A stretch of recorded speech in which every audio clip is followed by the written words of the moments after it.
nandito? Ha? Anong kailangan mo? Lilinisan lang po ang iyong kwarto. Anong lilinisan?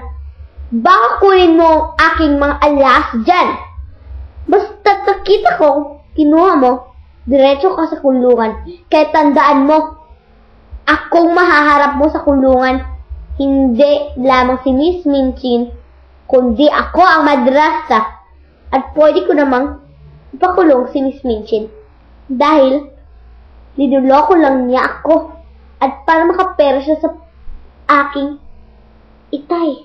Kaya, susunod, huwag mo akong pagpuntahan dito dahil hindi ako natatakot sa inyong lahat.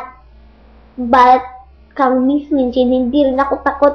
Alam ninyo, ako ang madrasta dito sa kaharian na to. Binilin to ng ama ko. Kaya, huwag kayong pasulpot-sulpot agad. Baka maupakan ka dyan. At isa pa, tumabi ka na nga dito. Baka ipapakulong pa kita dyan sa labas. At alam mo kung ano nga sa labas?